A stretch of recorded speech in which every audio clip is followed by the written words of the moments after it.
Hello guys, আমি Nandini kitchen. আমি আজকে চলে এসেছি নতুন রেসিপি নিয়ে। দেখো আজকে আমি করে দেখাবো তিল পোস্ত দিয়ে কাতলা। প্রথমে লবণ হলুদ দিয়ে মাছটা মেখে নেব।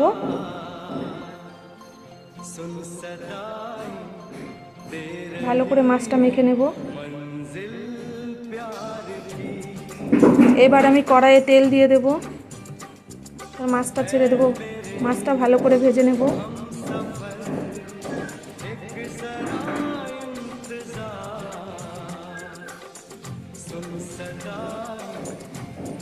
মাছ ভালো করে ভেজে নেব।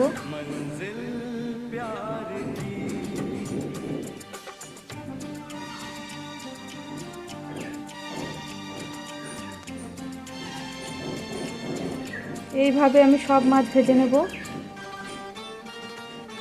দেখো মাছ ভাজা হয়ে গেল।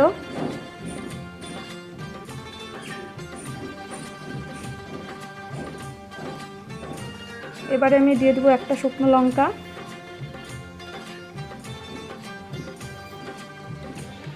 অল্প পরিমাণে কালো জিরে,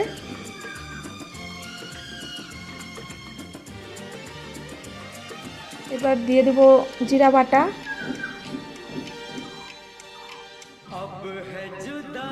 একটু ভালো করে নাড়াচাড়া করে নেব।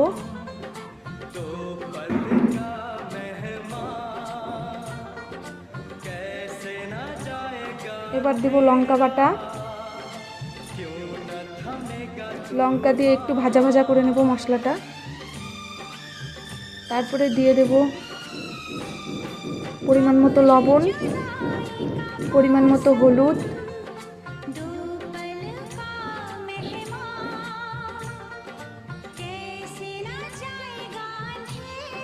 এবার আমি একটা টমেটো বাটা দিয়ে দিলাম।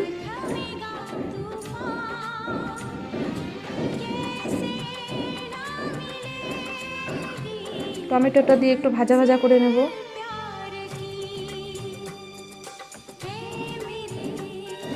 এবার দিয়ে দেবো একটা তেজপাতা, তারপরে দিয়ে দেবো পোস্ত তিল বাটা। পোস্ত তিল দিয়ে আমি বেশি ভাজবো না, হালকা করে নাড়াচাড়া করে নেব।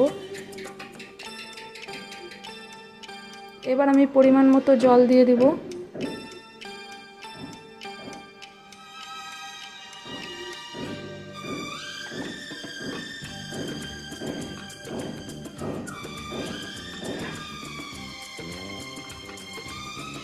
দেখো ঝোলটা একটু ফুটে আসছে, এবার আমি মাছটা ছেড়ে দেব। মাছ দিয়ে কিছুক্ষণ রেখে দেব, তাহলে মাছটা সিদ্ধ হয়ে যাবে ভালোভাবে।